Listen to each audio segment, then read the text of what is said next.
Hey, Pop Culture Pals, I'm back after a little while with kind of a random box. I'm not even sure I'd call this pop culture, but I started to go through it and thought, you know what, there's some fun vintage stuff in here, so let's put it on camera and, take a look at it together. So I've looked at about half of what was in this box, but the rest we're going to discover together. I bought this box. I'll show you right on the bat. The reason I bought this box was this Barbie. Ooh, a little bit of a glare.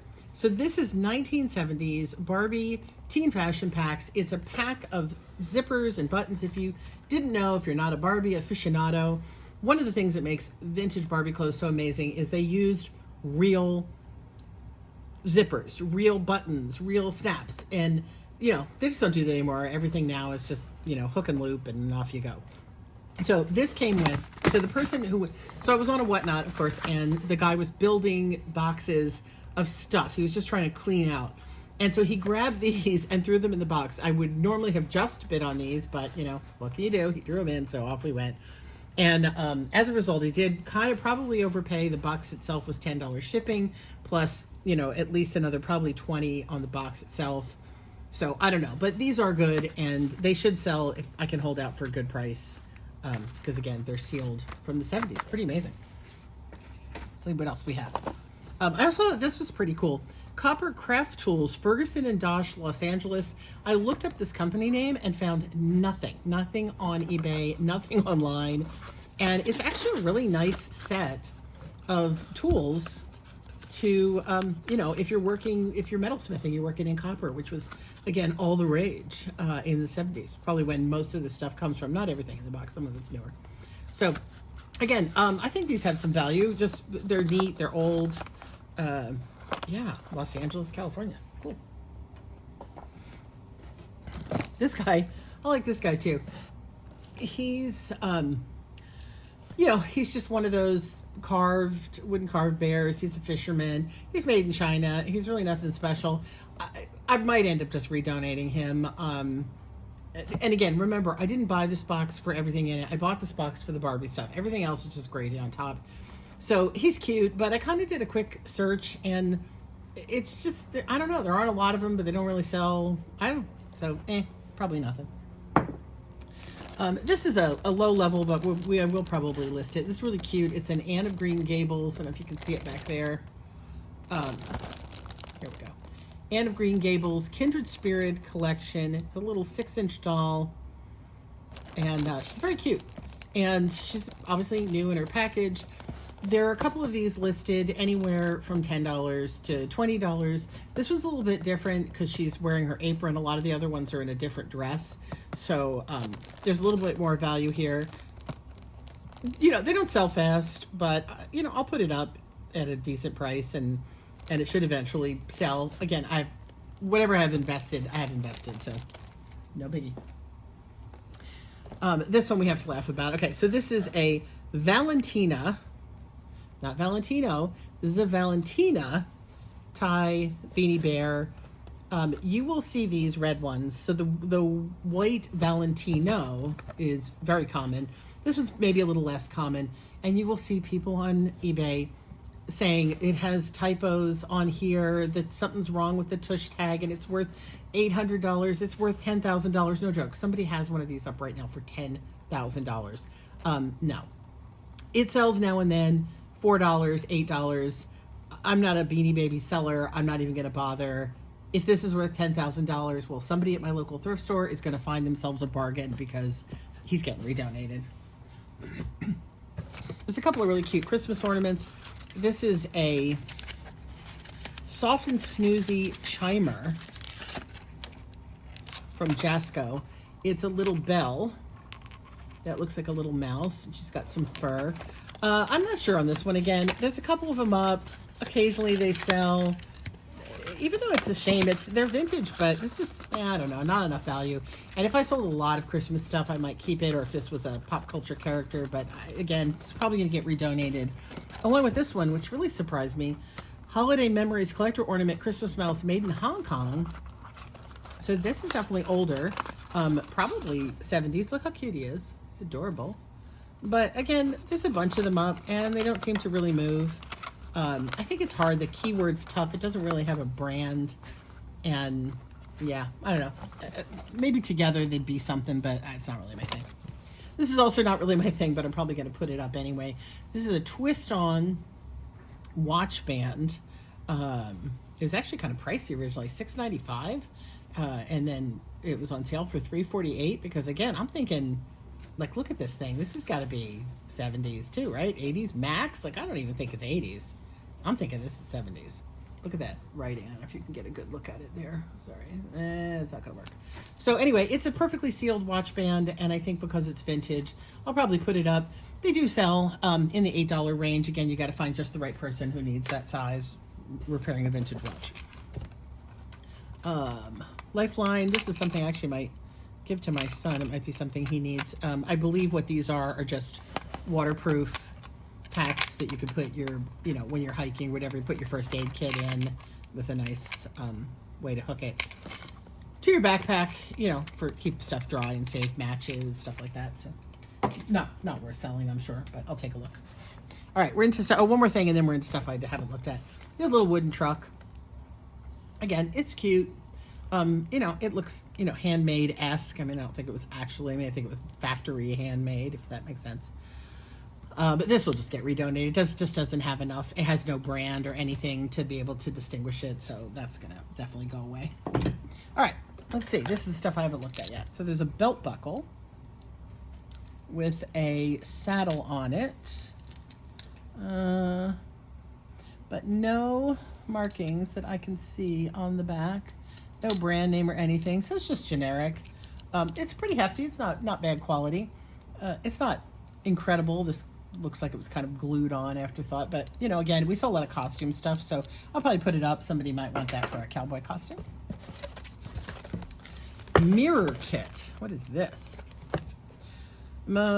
Christmas mirror bear ornament kit. Makes one. And it's got mirrors. It's got a barcode, so it's not terribly old. 2003. It's not old at all. Again, probably no real value. We do sell a lot of craft kits, but something like this by itself, I don't think it's going to be worth anything. That'll probably get redonated. More. Oh my gosh, there's a whole lot of craft stuff at the bottom of this box. Well, we'll see. So, melt art to die for. Colorant for thick embossing enamel. To die for.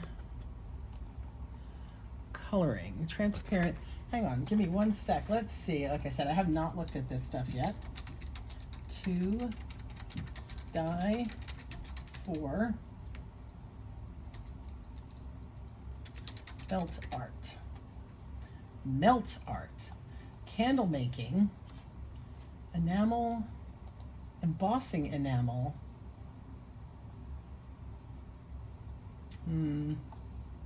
Looks like a bust. I'm sorry to say.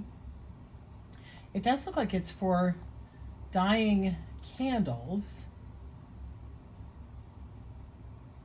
But I also have to say there's like really only 2 listed. Now there's a bunch of stuff in here from the same line. So this is quick set mold compound. Makes a mold in less than 10 minutes. Oh, my husband might want to keep that. The question with a lot of these old craft stuff is it still good? Oh, this is from Ranger. Oh, wow. Okay, I take back a lot of what I'm saying. 2002, this is Ranger Products, which makes some of the best craft products for scrapbooking. Huh. Very interesting. So that goes with this. Multi-purpose melting pot tools. So melt art. I'm not familiar with this. Grip, dip, sprinkle. Melt art. So I guess it's a small. So it must, melt art must be a tool. Let's just go melt art. Oh, melting pot. Melt art Ranger melting pot non-stick pan to melt wax, embossing powder, all kinds of stuff. Whatever you want to melt, you can melt. Let's see. Home and garden. I'm looking it up. Crafts. Under crafts. Huh. There's very little of this showing up on eBay. I'm wondering if it's, no, it's not forbidden to do. So the melting pots sell. Some of the other stuff, paraffin wax. I was wondering if it was forbidden to sell. This kit, now people have this kit up. Yeah, well, you know what? Since there's so much of it, I may just try putting it up because here's another piece of it, and looks like another piece of it. So another set of enamels and, oh, Perfect Medium by Ranger. Yeah, see, I remember when I was really into scrapbooking, this was stuff I would buy a lot of, and I'm surprised 360 seems like a real deal. But again, I think it goes back to 2002. And the question is, if it's still sealed, is it still good? So this was a medium that you could use to put on your rubber stamp and then use it to put on pigments and other kind of stuff. So, I don't know, I'd probably just try to put it all together. Oh, my husband was I'm sure gonna want to keep this. Quick dry tacky adhesive. That's pretty cool. All right. And a few other little items. Oh, this is a messed up X-Acto knife piece, but I think that's messed up. This is a pair of messed up scissors. Really awful and not great there. Got something right underneath there. And be careful here. This is a very bad, very rusty looking knife. Oh shoot, now I can't get it to retract. Hang on, get that out of the camera here before I end up cutting myself.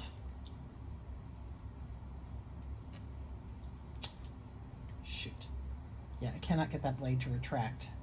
That's worrisome. Okay, that's gonna have to go in the garbage carefully. So I'm gonna put that aside for the moment. And the last thing in here is Truck Stop Comedy. Oh, Jeff Foxworthy. He might be a redneck. Cassette, which probably has no value whatsoever.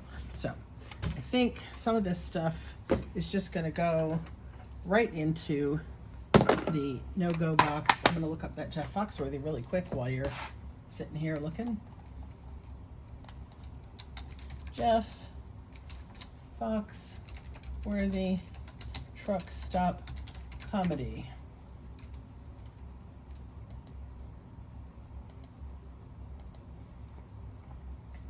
I don't know, it's not worth a lot of money, but I almost feel like I should try to sell it. People have it up at $4.50. Yeah, it really doesn't sell. But the trivia that goes with this is Jeff Foxworthy's Blue Collar TV. I was on that show twice, actually. I was an extra on that show a couple times. Super. I never met Jeff. He wasn't working there at the time. He was doing it his part from Atlanta or wherever, Nashville. But I worked with Bill Engvall and